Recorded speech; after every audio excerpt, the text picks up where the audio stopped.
പിതാവിൻ്റെയും പുത്രൻ്റെയും പരിശുദ്ധാത്മാവിൻ്റെയും നാമത്തിൽ ആമേൻ. എൻ്റെ കർത്താവിൻ്റെ ഉന്നതമായ നാമത്തിൽ സഭയുടെ അധികാരത്തിൽ കുരിശിൻ്റെ അടയാളത്തിൽ ദൈവത്തിൻ്റെ ശക്തിയാൽ 40 വർഷം ഞാൻ അർപ്പിച്ച കൃപാനയുടെ യോഗ്യതയാൽ കൃപാസ്ഥാനത്താറെ ജീവനോടെ പ്രത്യക്ഷപ്പെട്ട പരിശുദ്ധ അമ്മയുടെ മാധ്യസ്ഥത്തിലെ ഞാൻ ഓരോ കുടുംബത്തെ ആശ്രയിച്ച് പ്രാർത്ഥിക്കുന്നു. ദൈവത്തിലെ നിന്റെ കയ്യിരിക്കുന്ന എല്ലാ വസ്തുക്കളുടെ പ്രമാണങ്ങൾ കയ്യിലുണ്ടെങ്കിൽ എടുക്കുക, സർട്ടിഫിക്കറ്റുകളുണ്ടെങ്കിൽ എടുക്കുക, എവിടെയെങ്കിലും കൊടുക്കാനുള്ള ആപ്ലിക്കേഷൻസ് ഉണ്ടെങ്കിൽ എടുക്കുക. ദൈവത്തിലെ നീ എവിടെയെങ്കിലും പോകുന്നുണ്ടെങ്കിൽ നിന്റെ പാസ്പോർട്ടോ വിസയുടെ കോപ്പിയോ എയർ ടിക്കറ്റോ എന്താണ് നിന്റെ കയ്യിലുള്ളത് ഇപ്പോൾ എടുക്കുക.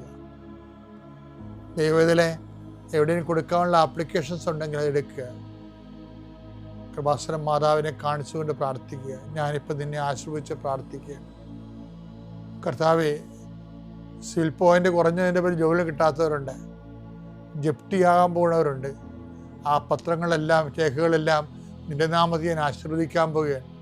കർത്താവ്, രേഖകൾ കയ്യിലില്ല, പക്ഷെ മനസ്സിൽ ആ രേഖ ഓർത്ത് പ്രാർത്ഥിക്കുന്നുണ്ട്. ഇപ്പോൾ എടുക്കാൻ പറ്റാത്ത ആ രേഖ എൻ്റെ കയ്യിലുണ്ടായിരുന്നെങ്കിൽ എന്ന് ആഗ്രഹിച്ച് വിഷമിക്കുന്നവരുണ്ട്. കർത്താവെ, ആ രേഖ എവിടെയാണ് ഇരിക്കണത്? അവിടെ നിന്റെ തിരുമുറിവാർന്ന് വലത് കരുത്താൻ ആ രേഖയെ സ്പർശിക്കണമേ. മാതാവിൻ്റെ മധ്യസ്ഥത്തിൽ പ്രാർത്ഥിക്കുന്നു. അവരെന്താണ് ഉദ്ദേശിക്കുന്നത്, അതുകൊണ്ട് അത് നിറവേറാൻ കർത്താവ് അനുവദിക്കട്ടെ. കർത്താവ്, ജോലി നഷ്ടപ്പെട്ടു പോരണവരെ, ഉപേക്ഷിച്ച് പോണവരെ, ആ രാജ്യത്ത് ജീവിക്കാൻ പറ്റാതെ പോണവരെ, പരീക്ഷയെ ഒരുങ്ങിക്കൊണ്ടിരിക്കുന്ന മക്കളെ, പരീക്ഷയുടെ ഹോൾ ടിക്കറ്റ് കയ്യിലുണ്ടെങ്കിൽ മക്കൾ എടുക്കുക. അല്ലെങ്കിൽ നിങ്ങളത് മനസ്സിൽ ഓർക്കുക. പഠിക്കാൻ പറ്റാത്ത വിഷയങ്ങളുണ്ടെങ്കിൽ ലാപ്ടോപ്പ് എടുത്ത് കയ്യിൽ വെക്കുക. അച്ഛനായി ഈ നിമിഷം ആശീർവദിക്കുന്നു. പഠിക്കാൻ പറ്റാത്ത വിഷയങ്ങളുണ്ട്, ആ വിഷയവുമായിട്ട് ബന്ധപ്പെട്ട വിഷയങ്ങൾ മക്കൾ കയ്യിലെടുക്കുക. എൻ്റെ കർത്താവിൻ്റെ ഉന്നതമായ നാമത്തിൽ സഭയുടെ അധികാരത്തിൽ കുരിശിൻ്റെ അടയാളത്തിൽ ദൈവത്തിൻ്റെ ശക്തിയാൽ നിൻ്റെ എല്ലാ ജീവിത തടസ്സങ്ങളെയും നീ ആഴ്ച നേരിടാൻ പോകുന്ന മുഴുവൻ ദോഷങ്ങളെ ഈശോനാമത്തിൽ ബന്ധിക്കുന്നു. പിതാവും പുത്രനും പരിശുദ്ധാത്മാവിനെ നീക്കുവാമേ.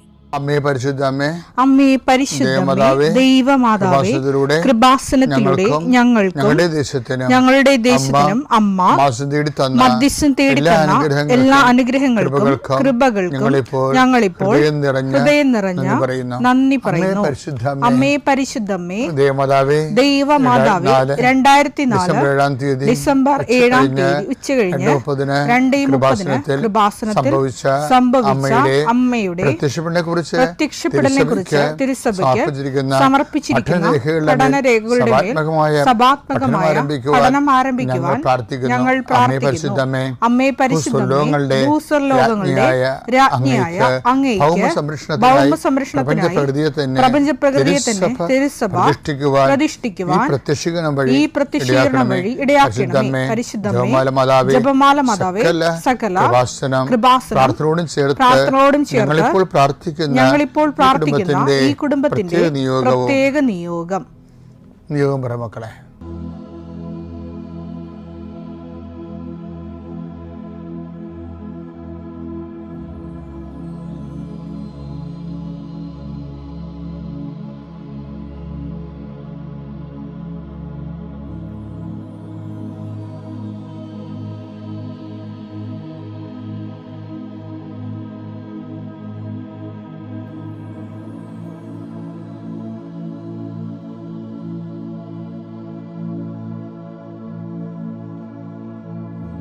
അമ്മയുടെ പ്രത്യക്ഷീകരണത്തിന്റെ ഈ അനുഗ്രഹവേളയിൽ ഞങ്ങൾക്ക് സാധിച്ചു തരുവാൻ കനിയണമേ. ആമേൻ. ജോഷുവ 3:15 ഇന്നത്തെ രാവിലെയുള്ള സന്ദേശത്തിന്റെ ആദ്യ വചനം. ജോഷുവ 3:15. വാഗ്ദാന പേടകം വഹിച്ചിരുന്നവർ ജോർദാൻ നദീതീരത്തെത്തി. പേടകം വഹിച്ചിരുന്ന പുരോഹിതന്മാരുടെ പാദങ്ങൾ ജലത്തെ സ്പർശിച്ചു. കൊയ്ത്തുകാലം മുഴുവൻ ജോർദാൻ കരകവിഞ്ഞൊഴുകുക പതിവാണ്. കരകഴിഞ്ഞൊഴുകുക, വെള്ളത്തിന്റെ ഒഴുക്ക് നിലച്ചു. എൻ്റെ പ്രിയപ്പെട്ടവരെ, എപ്പോഴും ഉടമ്പടി ജീവിതം, പരിശുദ്ധ അമ്മയുടെ ജീവിതം അതുപോലെ തന്നെ നമ്മൾ ഏറ്റെടുക്കുന്ന ഒരു ജീവിതമാണ്. പരിശുദ്ധ അമ്മയുടെ ജീവിതം, ശരിക്കും പരിശുദ്ധ അമ്മയെ നമ്മൾ വിളിക്കുന്നത് വാഗ്ദാന പേടകമേ ഞങ്ങൾക്ക് വേണ്ടി അപേക്ഷിക്കണമെന്ന്. അമ്മ എങ്ങനെയാണ് വാഗ്ദാന പേടകമായതെന്ന് നമുക്കറിയാം. വാഗ്ദാന പേടകത്തിന് ഒരു സിമ്പിൾ ഇക്വേഷനാണ് ഉള്ളത്. എന്താണ് അത്? ബൈബിളിൻ്റെ പൊതുവായ വെളിപാടിൻ്റെ ഒരു സമവാക്യമാണ്. അതെന്താണ്? കർത്താവിൻ്റെ വചനം, കർത്താവിൻ്റെ കൽപ്പനകൾ പാലിച്ച് അതനുസരിച്ച് ജീവിക്കുക. അതാണ് അമ്മ പറഞ്ഞത്. ഇതാ കർത്താവിൻ്റെ ദാസി, നിന്റെ വചനം പോലെ എന്നിലാവട്ടെ. ലൂക്ക 1:38. മറിയം പറഞ്ഞു, ഇതാ കർത്താവിന്റെ ദാസി, നിന്റെ വാക്ക് എന്നിൽ നിറവേറട്ടെ. അപ്പൊ അമ്മ ദൈവത്തിന്റെ വാക്ക് നിറവേറ്റുമ്പോഴാണ് നമ്മൾ വാഗ്ദാന പേടകം ആകുന്നത്. അപ്പൊ ദൈവത്തിന്റെ പേടകമാകും, ദൈവത്തെ വഹിക്കുന്ന ആളാകും. ദൈവത്തിന് കൈയും കാലും കൊടുക്കുന്ന ഒരു പരിപാടിയാണിത്. ദൈവത്തിന് കൈയും കാലും കൊടുക്കുന്ന പുരോഹിതൻ എന്ത് ചെയ്ത്? ജോർദാൻ നദി ഇറങ്ങിയപ്പോൾ ജലം വറ്റി മാറി. നമ്മുടെ മുമ്പിൽ പതിവ് പോലെ ഉള്ള പതിവ് ദുഃഖങ്ങളുണ്ട്, പരമ്പരാഗത ദുഃഖങ്ങളും പതിവ് ദുഃഖങ്ങളും. ഓരോരോ മനുഷ്യൻ ഓരോരോ കാലാവസ്ഥയിൽ കടന്നു പോകുമ്പോൾ അനുഭവിക്കുന്ന പതിവ് ദുഃഖങ്ങളും. ഇപ്പം മരണമായാലും കടമായാലും ജപ്തിയായാലും ജോലി ഇല്ലാതെ അലയുന്ന അവസ്ഥയായാലും വിവാഹം താമസിക്കുന്ന അവസ്ഥയായാലും ഇതെല്ലാം പരമ്പരാഗതമായ ഒരു മനുഷ്യൻ അനുഭവിക്കുമ്പോൾ ഉണ്ടാകുന്ന പതിവ് ദുഃഖങ്ങളുണ്ട്. ഇത് അതിജീവിക്കാൻ കഴിയുന്നതാണ്. അതിന് ബൈബിൾ സൊല്യൂഷൻ എന്ന് പറയുന്നത് ഈ വാഗ്ദാന പേടകമാണ്. എന്താണ്? അവൻ പറയണത് പോലെ ചെയ്യുകയാണ്. അപ്പം നമ്മൾ ആരാകും? ദൈവത്തിൻ്റെ സംവാഹകരായിട്ട് മാറും. അപ്പം നമ്മളായിരിക്കത്തില്ല നദി കടക്കണത്, ദൈവമായിരിക്കും. അതുകൊണ്ടാണ് ഐശയ്യാ 43:2 പറയണില്ലേ, സമുദ്രത്തിലൂടെ കടന്നു പോകുമ്പോൾ. സമുദ്രത്തിലൂടെ കടന്ന് വാഗ്ദാന പേടകമായ ദൈവത്തെ വചനം പാലിച്ചുകൊണ്ട് സമുദ്രത്തിലൂടെയാണ്, കടവര ദുഃഖങ്ങളിലൂടെയാണ് ഒരു മനുഷ്യൻ കടന്നു പോകുന്നതെങ്കിലും ഞാൻ നിന്നോട് കൂടെ ഉണ്ടായിരിക്കും. ദൈവം നമ്മോട് കൂടെയുണ്ട്. നദികൾ കടക്കുമ്പോൾ. ദൈവം നമ്മുടെ കൂടെ ഉണ്ടാക്കാനുള്ള ഒരു സൂത്രവാക്യമാണ് ശരിക്കും പറഞ്ഞാൽ ഉടമ്പടി എന്ന് പറയണത്. നദികൾ കടക്കുമ്പോൾ അത് നിന്നെ മുക്കിക്കളയുകയില്ല. അപ്പം മറ്റ് കടങ്ങളായാലും മറ്റ് ഭവിഷ്യത്തും പരാരാബ്ധങ്ങളായാലും നമ്മൾ മുക്കിക്കളയാതിരിക്കാനുള്ള ദൈവിക നടപടിക്രമമാണ് ഉടമ്പടി. അപ്പം നീ ഉടമ്പടിയിലാണെങ്കിൽ, അല്ലെങ്കിൽ ഉടമ്പടിയിലാകാൻ നോക്കുക. ഉടമ്പടിയിലാണെങ്കിൽ ആ ചൈതന്യത്തെ വിശ്വാസ പ്രമാണം. സർവശക്തനായ പിതാവും ആകാശത്തിൻ്റെയും ഭൂമിയുടെയും സൃഷ്ടാവുമായ ദൈവത്തിൽ ഞാൻ വിശ്വസിക്കുന്നു. അവിടുത്തെ ഏകപുത്രനും ഞങ്ങളുടെ കർത്താവുമായ ഈശോമിശിഹായിലും ഞാൻ വിശ്വസിക്കുന്നു. ഈ പുത്രൻ പരിശുദ്ധാത്മാവിനാൽ ഗർഭസ്ഥനായി കന്യകാമറിയത്തിൽ നിന്ന് പിറന്ന് പൊന്തിയോസ് പീലാത്തോസിന്റെ കാലത്ത് പീഡകൾ സഹിച്ച് കുരിശിൽ തറയ്ക്കപ്പെട്ട് മരിച്ച് അടക്കപ്പെട്ട് പാതാളങ്ങളിൽ ഇറങ്ങി മരിച്ചവരുടെ ഇടയിൽ നിന്ന് മൂന്നാം നാൾ ഉയർത്ത് സ്വർഗത്തിലേക്ക് എഴുന്നള്ളി സർവശക്തിയുള്ള പിതാവായ ദൈവത്തിന്റെ വലതുഭാഗത്തിരിക്കുന്നു. അവിടെ നിന്ന് ജീവിക്കുന്നവരെയും മരിച്ചവരെയും വിധിക്കുവാൻ വരുമെന്നും ഞാൻ വിശ്വസിക്കുന്നു. പരിശുദ്ധാത്മാവിലും ഞാൻ വിശ്വസിക്കുന്നു. വിശുദ്ധ കത്തോലിക്കാ സഭയിലും പുണ്യവാന്മാരുടെ ഐക്യത്തിലും പാപങ്ങളുടെ മോചനത്തിലും ശരീരത്തിന്റെ ഉയർപ്പിലും നിത്യമായ ജീവിതത്തിലും ഞാൻ വിശ്വസിക്കുന്നു. ആമേൻ. സുഖസ്ഥനായ ഞങ്ങളുടെ പിതാവേ, അങ്ങയുടെ നാമം പൂജിതമാകണമേ. അങ്ങയുടെ രാജ്യം വരണമേ. അങ്ങയുടെ തിരുമനസ് സ്വർഗത്തിലെ പോലെ ഭൂമിയിലും ആകണമേ. അന്നു വേണ്ടുന്ന ആഹാരം ഇന്ന് ഞങ്ങൾക്ക് തരണമേ. ഞങ്ങളോട് തെറ്റ് ചെയ്യുന്നവരോട് ഞങ്ങൾ ക്ഷമിക്കുന്നത് പോലെ ഞങ്ങളുടെ തെറ്റുകൾ ഞങ്ങളോടും ക്ഷമിക്കണമേ. ഞങ്ങളെ പ്രലോഭനത്തിൽ ഉൾപ്പെടുത്തരുതേ, തിന്മയിൽ ഞങ്ങൾ രക്ഷിക്കണമേ. ആമേൻ. നന്മ നിറഞ്ഞ മറിയമേ, സ്വസ്തി. കർത്താവ് അങ്ങയുടെ കൂടെ സ്ത്രീകളിൽ അങ്ങ് അനുഗ്രഹിക്കപ്പെട്ടവളാകുന്നു. അങ്ങയുടെ ഉദരത്തിൻ ഫലമായി ഈശോ അനുഗ്രഹിക്കപ്പെട്ടവനാകുന്നു. പരിശുദ്ധ മറിയമേ, തമ്പുരാന്റെ അമ്മേ, പാപികളായ ഞങ്ങൾക്ക് വേണ്ടി ഇപ്പോഴും ഞങ്ങളുടെ മരണസമയത്തും തമ്പുരാനോട് അപേക്ഷിക്കണമേ. ആമേൻ. ഉപ്പ് വെച്ച് ഞാൻ ഡെയിലി കൊടുത്ത് പ്രാർത്ഥിക്കുന്നതിൻ്റെ ഭാഗമായി പൂർണ്ണമായും അലർജി രോഗം മാറിക്കിട്ടുകയും ചെയ്തു. എൻ്റെ അമ്മയ്ക്കും ഈശോയ്ക്കും ഒരുപാട് നന്ദി. ടി തോമസ്, എറണാകുളത്ത് നിന്ന് വരുന്നു.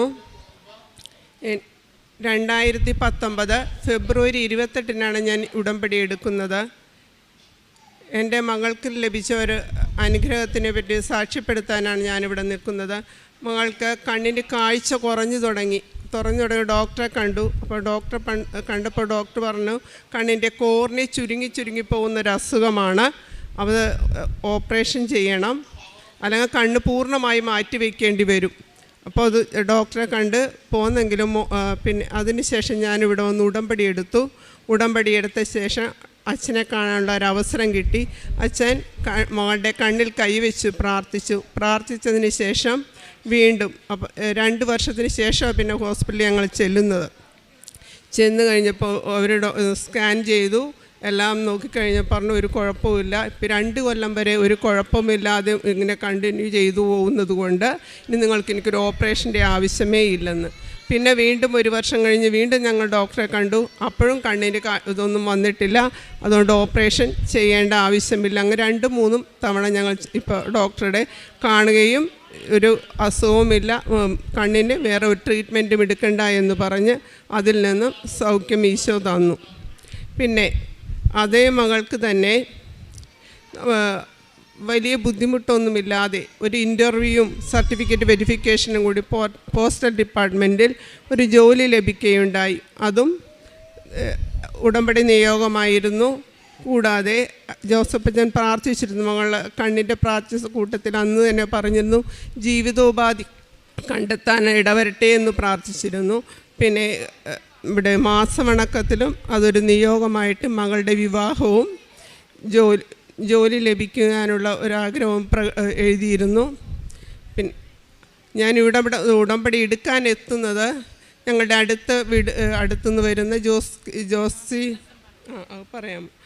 ജോക്സിയുടെ വന്ന് വീട്ടിലിങ്ങനെ പറഞ്ഞു, മകളുടെ കല്യാണമൊന്നും ആയില്ലല്ലോ, ഒന്ന് ഉടമ്പടി എടുത്ത് പ്രാർത്ഥിച്ചുകൂടെ എന്ന് ചോദിച്ചു. അങ്ങനെ 6-7 കൊല്ലമായിട്ട് മകൾക്ക് വിവാഹം ആലോചിക്കണമായിരുന്നു.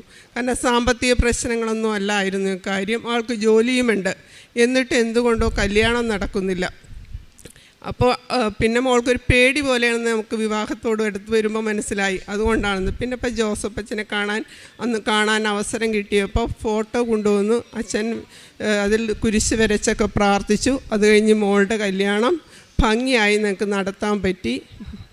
ഈ അനുഗ്രഹങ്ങൾ പിന്നെ അല്ലാതെ ആത്മീയമായിട്ടുള്ള ഉണർവ് ഞങ്ങളുടെ കുടുംബത്തിന് വന്നു. 25 വർഷമായിട്ടുണ്ടായിരുന്നു എൻ്റെ അപ്പച്ചൻ കുമ്പസാരിച്ചു. ഞായറാഴ്ച തന്നെ കുർബാനയ്ക്ക് പോകാൻ പറഞ്ഞാൽ അത് ബുദ്ധിമുട്ടായി പറഞ്ഞിരുന്ന ആളാണ്. അപ്പോൾ എല്ലാ ദിവസവും കുർബാനയ്ക്ക് പോകുന്നു, കുടുംബ പ്രാർത്ഥനയിൽ സംബന്ധിക്കുന്നു. അപ്പോൾ അങ്ങനെ മക്കളോട് പറയും, യുക്തിവാദിയായിരുന്ന ഞാൻ പ്രാർത്ഥനയിലേക്ക് വന്നെങ്കിൽ നിങ്ങൾക്ക് എന്തുകൊണ്ട് പ്രാർത്ഥിക്കാൻ മടി കാണിക്കുന്നു എന്ന് ചോദിക്കും. പ്രാർത്ഥിച്ചാൽ മാത്രമേ നമ്മൾക്ക് ഈ പ്രയാസങ്ങളിൽ നിന്നും കരകയറാനാവൂ എന്ന് പറയാറുണ്ട്. ഇത്രയും അനുഗ്രഹങ്ങൾ തന്ന അമ്മ മാതാവിനും ഈശോയ്ക്കും 1000 നന്ദി. യേശുവേ സ്തോത്രം, യേശുവേ നന്ദി. Hallelujah, hallelujah. എൻ്റെ പേര് ജോസഫ് KK. ഞാൻ എറണാകുളത്ത് നിന്നുള്ള ഐലൻഡിലുള്ള സ്റ്റെല്ല മാരിസ് ചർച്ച് ഇടവകയിൽ നിന്ന് വരുന്നു. ഞാൻ ഉടമ്പടി എടുത്തത് 2022 ഓഗസ്റ്റ് മാസം 31-ാം തീയതിയാണ്. പരിശുദ്ധ അമ്മ വഴി ഈശോ എൻ്റെ ജീവിതത്തിൽ ചൊരിഞ്ഞ കൃപകൾക്കും വചനത്തിന് സാക്ഷ്യം നൽകാൻ എന്നെ അനുവദിച്ചതിനും നന്ദി പറയുവാനായിട്ടാണ് ഞാനിവിടെ നിൽക്കുന്നത്.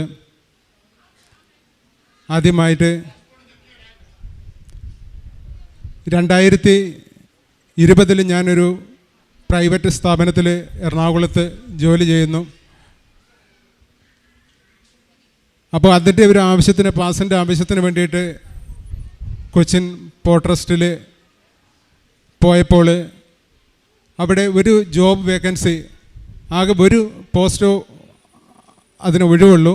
ആ ഒരു പോസ്റ്റിലേക്ക് അന്ന് ലാസ്റ്റ് ദിവസമായിരുന്നു അപേക്ഷ സ്വീകരിക്കുന്ന അവസാന തീയതി.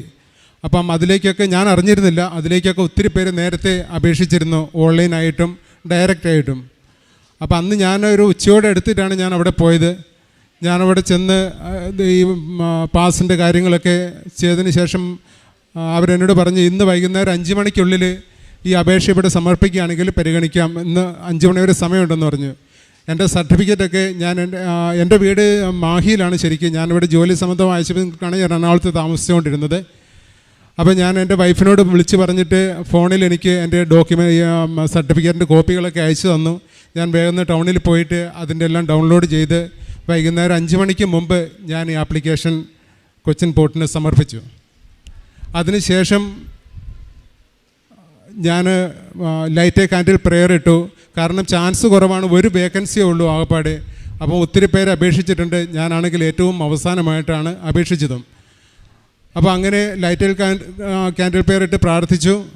എന്നെ ഇൻ്റർവ്യൂവിന് വിളിച്ച് ഞാൻ ഇൻ്റർവ്യൂ അറ്റൻഡ് ചെയ്തു. കുഴപ്പമില്ലാണ്ട് പോയി. പക്ഷേ 1 മാസം കഴിഞ്ഞിട്ടും എനിക്ക് പോസ്റ്റിംഗ് വന്നില്ല.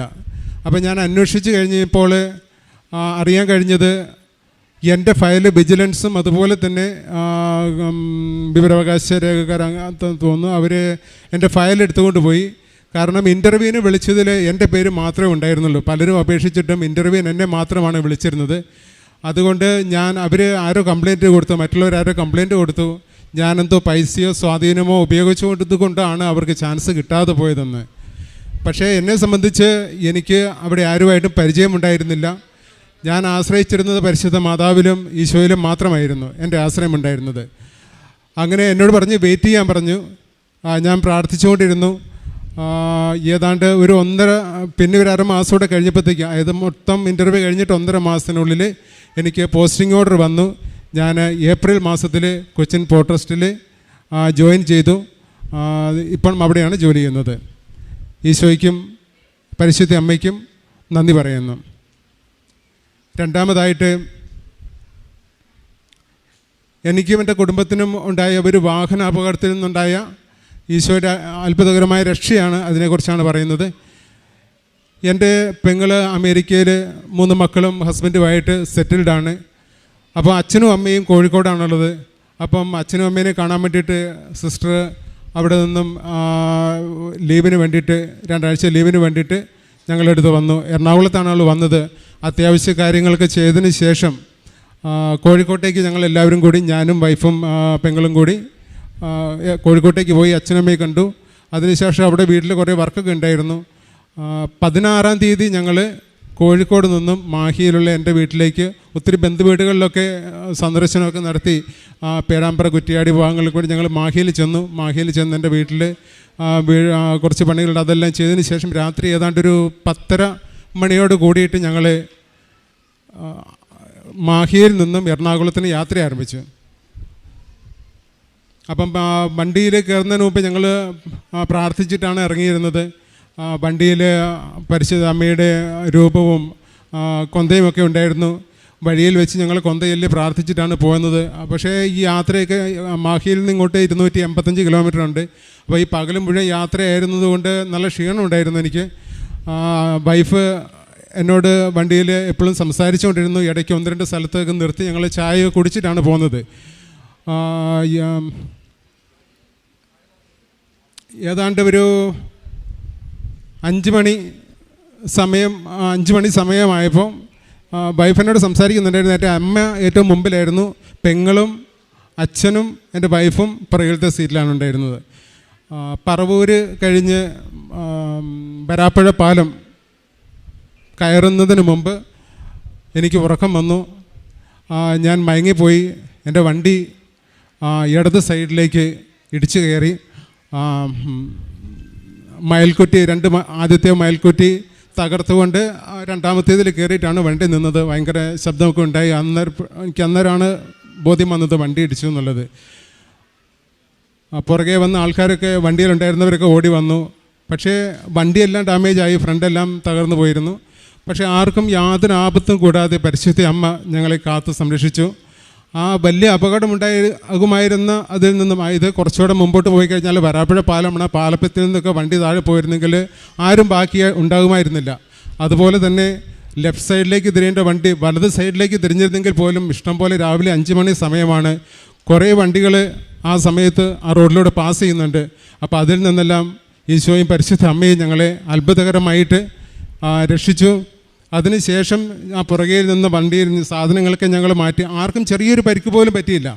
അമ്മയുടെ തല ചെറുതായിട്ടൊന്ന് സൈഡിൽ തട്ടിയെന്നല്ലാതെ വേറെ അപകടമൊന്നും ആർക്കും പറ്റിയില്ല. എല്ലാവരും ഉറക്കത്തിലായിരുന്നു. അതിനുശേഷം പുറകെ വന്ന ഒരു വണ്ടിക്കാരൻ ഞങ്ങളെ ഇവിടെ ഐലൻഡിൽ കൊണ്ടുപോയി വിടുകയും വണ്ടി മറ്റേ ഇവർ പിക്കപ്പ് കൊണ്ടുവന്ന് ഷോറൂമിലേക്ക് മാറ്റുകയും ചെയ്തു സർവീസിന് വേണ്ടിയിട്ട്. അടുത്തതായിട്ട് എൻ്റെ മകൻ, അവൻ പോണ്ടിച്ചേരിയിൽ ബിടെക്കിന് സെക്കൻഡ് ഇയർ പഠിച്ചുകൊണ്ടിരിക്കുകയാണ്. ഈ കഴിഞ്ഞ മാസം ഏപ്രിൽ 19 അവൻ 2 ദിവസത്തെ ലീവിന് വേണ്ടിയിട്ട് വീട്ടിൽ വന്നു. ആ വീട്ടിൽ വരാൻ വേണ്ടിയിട്ട് ഞാൻ ബുക്ക് ചെയ്തിരുന്ന A1 ട്രാവൽസിൻ്റെ ഒരു ടൂറിസ്റ്റ് ബസ്സായിരുന്നു പോണ്ടിച്ചേരിയിൽ നിന്നും ഇങ്ങോട്ട് എറണാകുളത്തിന് പറഞ്ഞ ട്രെയിനുകൾ കാര്യങ്ങൾ ഡയറക്റ്റ് ഇല്ല. അപ്പം ഞങ്ങൾക്ക് ബസ്സാണ് അവിടുന്ന് വരാനുള്ള ഏക ആശ്രയം. അപ്പം ബസ്സിന് രാത്രി 10:30 മോൻ ബസ്സിൽ കയറി. രാവിലെ 7:30 എറണാകുളം വൈറ്റിലയിൽ ബസ് എത്തുന്നത്. അങ്ങനെ ബസ്സിൽ കയറി 10:30 കയറി ഭക്ഷണമൊക്കെ കഴിച്ചിരുന്നു. 3 മണിയായപ്പോൾ മോൻ്റെ ഫോൺ വന്നു. അവൻ പോന്നിരുന്ന ബസ് മിസ്സായി. ആകപ്പാടെ ടെൻഷനായി. ഞങ്ങൾക്ക് എന്ത് ചെയ്യണമെന്ന് അറിയത്തില്ല. അവൻ്റെ ബാഗും ലാപ്ടോപ്പും ഒക്കെ ബസ്സിനകത്തായിരുന്നു.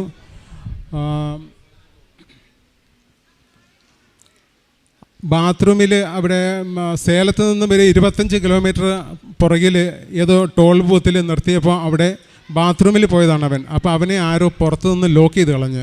ലോക്ക് ചെയ്തെന്ന് പറഞ്ഞാൽ ബൈ മിസ്റ്റേക്ക് ലോക്കായി പോയതാണ്, ആരോ അറിയാതെ ലോക്ക് ചെയ്തതാണ്. പക്ഷേ ഇവൻ ഒച്ചയുണ്ടാക്കി ഡോറിലൊക്കെ ചവിട്ടി ഒച്ചയുണ്ടാക്കി ആൾക്കാർ വന്ന് തുറന്നപ്പോഴത്തേക്കും ബസ് വിട്ടുപോയി. ഇവനാണെങ്കിൽ പരിചയവും ഇല്ല അവിടെയെങ്ങും. അതിൻ്റെ പൈസ കുറവായിരുന്നു അവരുടെ കയ്യിൽ. മൊബൈലിലെ പൈസയുണ്ട്, മറ്റേ ഗൂഗിൾ പേ വഴി അവന് ട്രാൻസാക്ഷൻ നടത്താൻ പറ്റുമായിരുന്നു. പക്ഷേ ഈ ബാഗില്ല. അപ്പോൾ ഞാനും എന്ത് ചെയ്യണമെന്ന് അറിയത്തില്ല. ഞാനിപ്പോൾ അവനെ കൂട്ടാൻ പോവുകയാണെങ്കിൽ കൂടിയും അവൻ്റെ ബാഗ് രാവിലെ 7:30 എറണാകുളത്ത് നിന്ന് പിക്കപ്പ് ചെയ്യേണ്ടതുണ്ടായിരുന്നു. അപ്പോൾ ഞങ്ങൾ വൈഫ് പ്രാർത്ഥിച്ചുകൊണ്ടിരുന്നു. ഞാനാണെങ്കിൽ കുറച്ച് ടെൻഷനിലായിപ്പോയി. അവനെ അപ്പം അവിടുന്ന് ഇവൻ്റെ ടെൻഷനൊക്കെ കണ്ടിട്ട് തമിഴ്നാട്ടിലുള്ള ഒരു തമിഴ്നാട് സ്വദേശി അവനെ ഹെൽപ്പ് ചെയ്യാമെന്ന് പറഞ്ഞു. പേടിയുണ്ടായിരുന്നു. അപ്പോൾ അവർ പറഞ്ഞു ഇവനെ അടുത്ത പെട്രോൾ പമ്പിൽ പോയി കഴിഞ്ഞാൽ അവന് അവിടുന്ന് ചിലപ്പം ബസ് കിട്ടാൻ സാധ്യതയുണ്ട്, അതുകൊണ്ട് അങ്ങോട്ട് കൊണ്ടുപോകാമെന്ന് പറഞ്ഞു. പേടിയോട് കൂടിയാണെങ്കിലും പരിചയമില്ലാത്ത ആരാണ്. അപ്പം അവൻ അവരുടെ കൂടെ പോയി ബൈക്കിൽ അവിടെ ചെന്നപ്പോഴത്തേക്കും അവിടെ നിന്നും ബസ് അവിടുന്ന് പോയിരുന്നു. അവിടെ ബസ് നിർത്തിയിരുന്നില്ല. തിരിച്ച് പക്ഷേ അയാൾ ഈ ടോൾ ബൂത്തിൽ കൊണ്ടുവിട്ടു. അപ്പോഴത്തേക്കും മറ്റൊരു ബസ്, ഈ സെയിം കമ്പനിയുടെ ഒരു ബസ് കോയമ്പത്തൂരേക്ക് പോകുന്നൊരു ബസ്സുണ്ടായിരുന്നു. ആ ബസ്സിൽ ചോദിച്ചു കഴിഞ്ഞപ്പോൾ അവർ പറഞ്ഞ് സീറ്റില്ല എന്ന് പറഞ്ഞു. പക്ഷേ ആ തമിഴ്നാട് സ്വദേശി അവരുമായിട്ട് സംസാരിക്കുകയും മോനെ ആ ഡ്രൈവറുടെ അടുത്ത് അവിടെ ഒരു സീറ്റ് കൊടുത്തിട്ട് അവർ യാത്ര അതിൽ ചെയ്യാൻ അനുവദിച്ചു.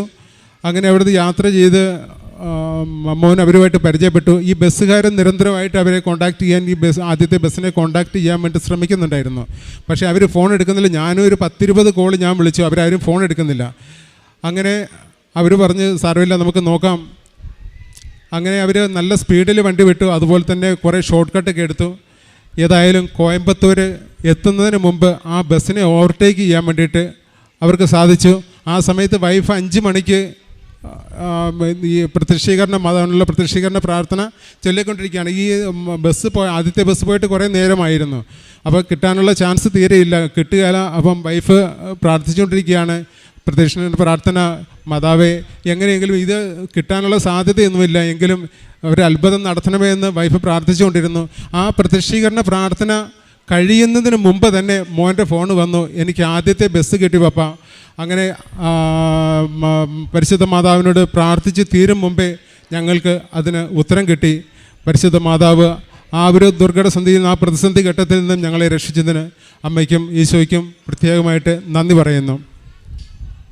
വേറൊരു കാര്യം, എൻ്റെ മോന് +1 പഠിക്കുമ്പോൾ വൈഫ് മോൻ്റെ ഇതിന് വേണ്ടിയിട്ട് ഓൺലൈൻ ഉടമ്പടി 2021 എടുത്തിരുന്നു. ഞങ്ങൾ കോവിഡ് സമയമാകൊണ്ട് പല പ്രാവശ്യവും ഇവിടെ വന്നിരുന്നെങ്കിലും അകത്ത് കയറാനോ ഒന്നും സാധിച്ചിരുന്നില്ല.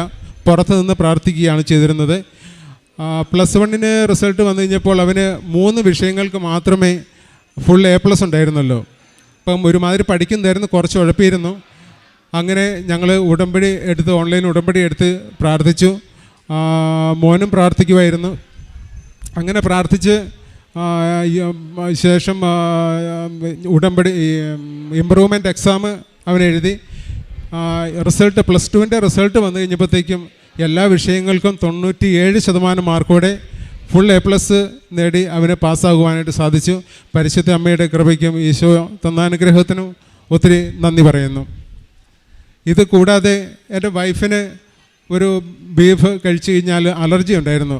അങ്ങനെ 1-2 പ്രാവശ്യം ഹോസ്പിറ്റലിലൊക്കെ ഇങ്ങനെ അറിഞ്ഞാൽ മേലും മുഴുവൻ തടിച്ച് വരും, ശ്വാസം മുട്ടുണ്ടാകും. അങ്ങനെ ഈ ഹോസ്പിറ്റലിലൊക്കെ 1-2 പ്രാവശ്യം പോയിട്ട് അഡ്മിറ്റ് ആയതാണ്. അപ്പോൾ ഈ ഇവിടുന്ന് കൃപാസനത്തിൽ നിന്ന് കിട്ടിയ തേൻ ഉപയോഗിച്ച് കഴിച്ച് പ്രാർത്ഥിച്ച് ഇതിന് ശേഷം ഇന്നേ വരെ ആ ഫുഡ് കഴിച്ചിട്ട് വൈഫിന് അലർജി ഉണ്ടായിട്ടില്ല. ഇത് കൂടാതെ തന്നെ ഞങ്ങളുടെ ജീവിതത്തിൽ ഈ ഭൗതികമായിട്ടുള്ള അനുഗ്രഹങ്ങൾ കൂടാതെ ആത്മീയമായിട്ട് ഉള്ള മേഖലയിൽ ഈശോയെ കൂടുതൽ സ്നേഹിക്കുവാനും അറിയുവാനും ഈശോയുടെ വിശ്വാസത്തിൽ നിറയുവാനും എനിക്കും എൻ്റെ കുടുംബത്തിനും സാധിച്ചിട്ടുണ്ട്. ദിവ്യകുർബാനയിൽ ദിവസവും പങ്കെടുക്കുവാനും അതുപോലെ തന്നെ വിശുദ്ധ കുർബാന സ്വീകരിക്കുവാനും 2 ആഴ്ചയിൽ ഒരിക്കൽ കുമ്പസാരിക്കുവാനും ഭജനം വായിക്കുവാനും അതുപോലെ കാരുണ്യ പ്രവൃത്തികളൊക്കെ ചെയ്യുവാനായിട്ടുള്ള കൃപ ഈ ഉടമ്പടി എടുത്തതിലൂടെ ഞങ്ങൾക്ക് കിട്ടിയിട്ടുണ്ട്. അതിനായിട്ട് പരിശുദ്ധ അമ്മയ്ക്കും ഈശോയ്ക്കും നന്ദി പറയുന്നു.